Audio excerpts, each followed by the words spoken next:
Welcome to Shrouded Cuteness. Today I am working on a study of the hand. I'm going to do 3 separate ones, and I encourage you to do them with me. I only do a 5-minute study of each hand. My goal is to do one study every day for 30 days and see how my art improves. The theory is that your art will improve dramatically from doing this. If there is something specific you want to learn, it's much more beneficial. Like say you want to learn how to draw horses or eagles, then you should do all 30 days on that specific subject. And it's, from what I understand, more beneficial if each day you are very specific about what you choose to draw.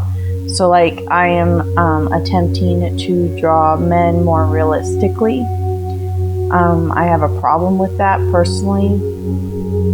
So I find women so much easier to draw than men, but I would like to get really good at drawing men. So I am doing studies on male body parts, starting with the hand, and in order to work on my ability to draw men. And I'm going to do a before and after picture, so I will let you guys know or post a video once I get an after picture. So if you were trying to draw like a horse, then you should start with something very specific like its hoof, and draw the hoof from lots of different angles and practice a lot. And then the second day you would draw something different, like say the face structure, and maybe even go into deeper detail where you do like just the nose and mouth or just the eye. Eyes are very important when you're drawing creatures and people because it is the thing that is the most unique to most people. So getting that eye exactly right, especially from a reference, will help you make your character or your critter more unique. Not everybody chooses to time themselves when they're doing study. The reason that I have chosen to do this is because I am out of practice with drawing every day, and I find that timing myself gives me like more inspiration, or maybe not inspiration, more motivation to draw, because I know that I'm only drawing for 15 minutes. It's not going to take a huge chunk out of my night. And so I'm okay going ahead and drawing real quick. But you may choose to spend, all afternoon just drawing the same thing over and over again. I wouldn't recommend drawing from the same picture over and over again, but going back to a picture you've drawn isn't necessarily a bad thing. In a month, I may use these same exact pictures and try and duplicate them in the same time and see if my drawing has improved in just a month. So the basic premise is you would choose your picture or pictures. I prefer to choose all the pictures I plan on working with ahead of time, so I'm not wasting time searching for them when I should be drawing. And with these ones, I just did a Google search and grabbed them. Since they're not for sale and this isn't like a piece that's going in my portfolio or anything, I feel like it's appropriate to go ahead and use any photos that I can find. If this was going into a portfolio or I was using it for sale products, then I would definitely find a reference that was suitable for that. Let me know down below if you want to know how to find free references that you can use for those purposes, because it's not that hard to find them.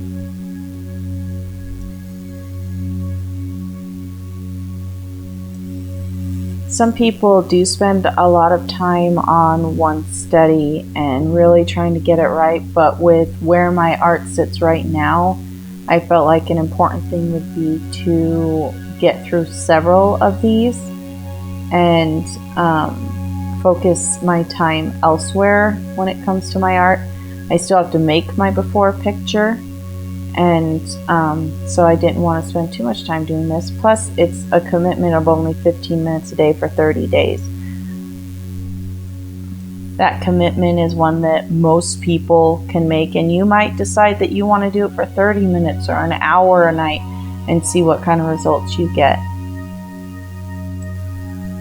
One of the most important parts about doing a study every day is that it sets up a habit. Every day at the same time, you sit down and you draw. And it's a habit that will be very important to you if you want to become an artist, or even if you just want to become a little better of a drawer. Like, your goal doesn't have to be being a famous artist one day. Just if you enjoy sitting down and drawing, this might be something for you. When doing these kind of studies, something that a new artist might not know is the 80-20 rule, which is basically you should spend 80% of your time looking at your reference and only 20% looking at what you are drawing. It's real hard to practice in the beginning because you think you need to look at what you're drawing, but you really only need a quick glance to know whether or not you put that line where you wanted it.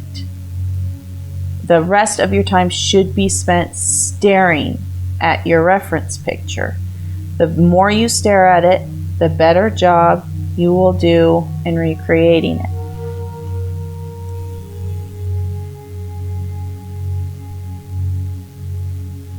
There's where my timer went off, so if you are drawing with me, go ahead and move to the second piece. In just a moment, I will go over there and move that hand so it's not in the way of the other hand. If you do plan to time yourself, then as you go, you will realize that you are starting to draw faster, because timing yourself teaches you to do whatever you're timing yourself much faster. So in the beginning here, I used to be a much quicker artist actually. In the beginning here, I barely have a line art and a little bit of shadow down before my time is up. But I anticipate next month that this will not be a problem for me. That I will be able to get quite a few details down because I will be teaching myself to draw faster, as I am teaching myself to also draw more accurately.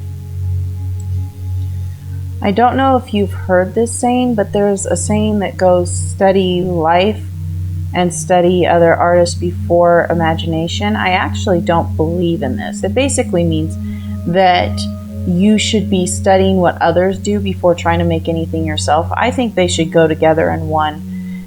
If you do decide to do studies every day, I think it will help you a lot.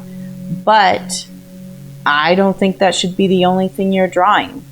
You should always, always, always draw what you feel like when you feel like. You shouldn't be like, oh no, I should save my artistic energy for my references or anything like that. If you want to draw, just draw. You don't always have to draw what you see or draw, what you're doing, what you're studying. Draw what you feel like. Just do this on the side to increase your skills faster.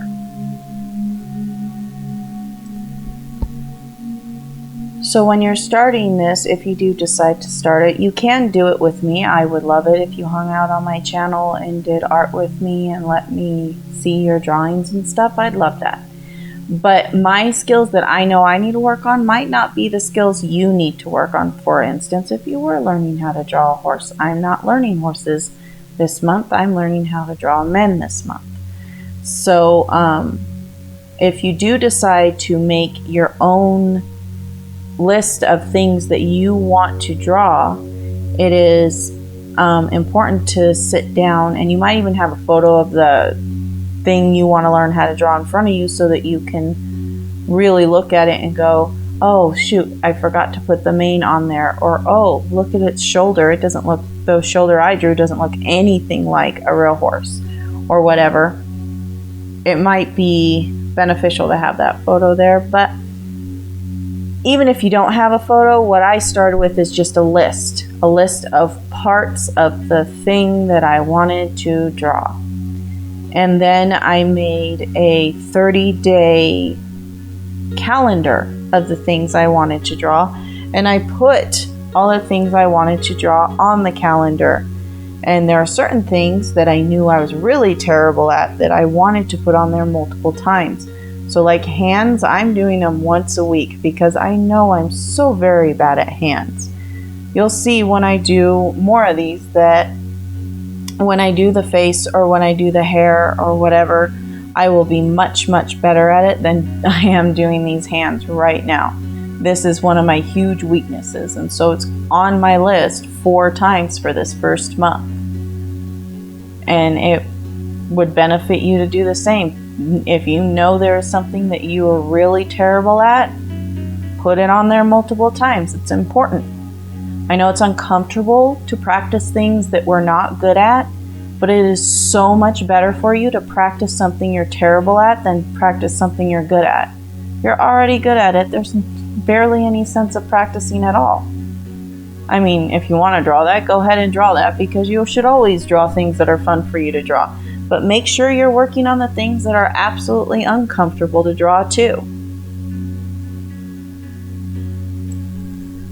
There is also a kind of study called a master's study. This is when you pick somebody else's work and kind of copy their artistic ability. These should never be sold, never be put in your portfolio.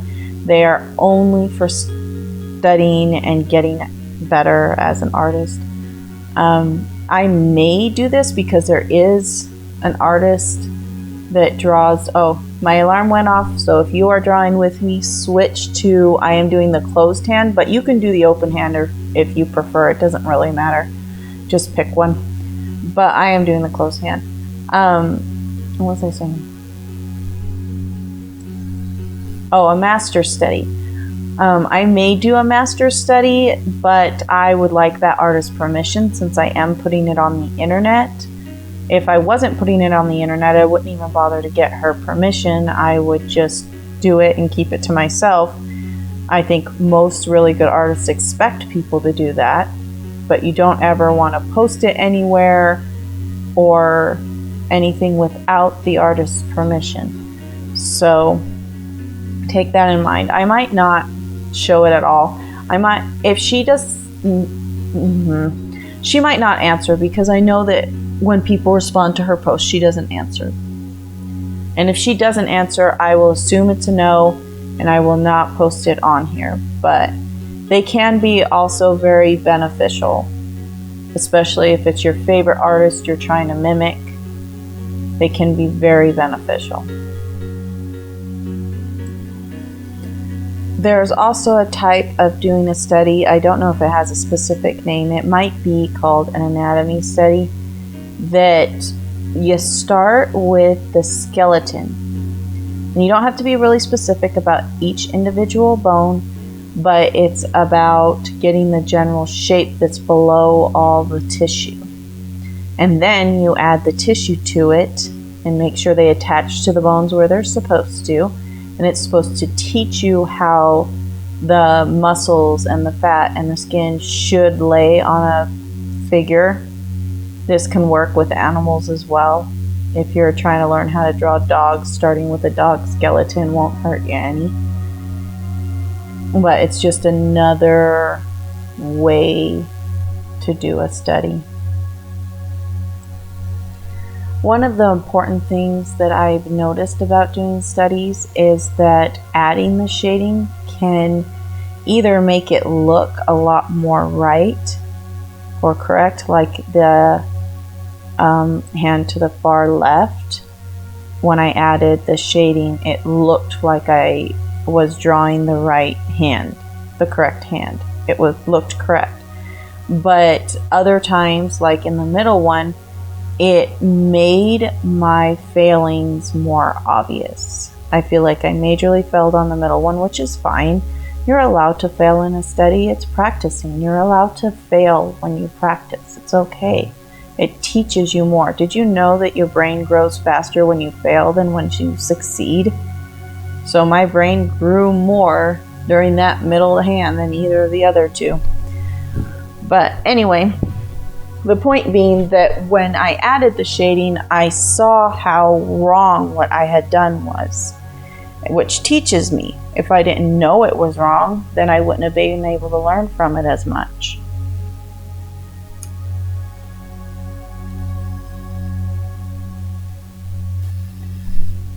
Since we're almost done, I'll leave you with this last and most important, I think, comment. When you are trying to do anything, not just art, but anything that you want to learn how to do, the most important thing is to just do it. You want to learn how to write a book? Write. You want to learn how to draw? Then draw. You want to learn how to fix cars? Then fix cars. You cannot learn by just sitting there and hoping that you learn. You can learn a little bit by watching somebody else do it, but you will learn so much more if you are practicing yourself. So it is very important that if you want to be an artist, you are drawing right now as you are watching this video. That when you watch other art videos, you are drawing. That when you are bored, you are drawing. That when you watch TV, you are drawing. If it is something you can do when you're watching TV or listening to music, then do it. You don't have to sit down there with your hands empty. You can be drawing. What you spend your time doing is what you are choosing as the most important thing to be spending your time doing.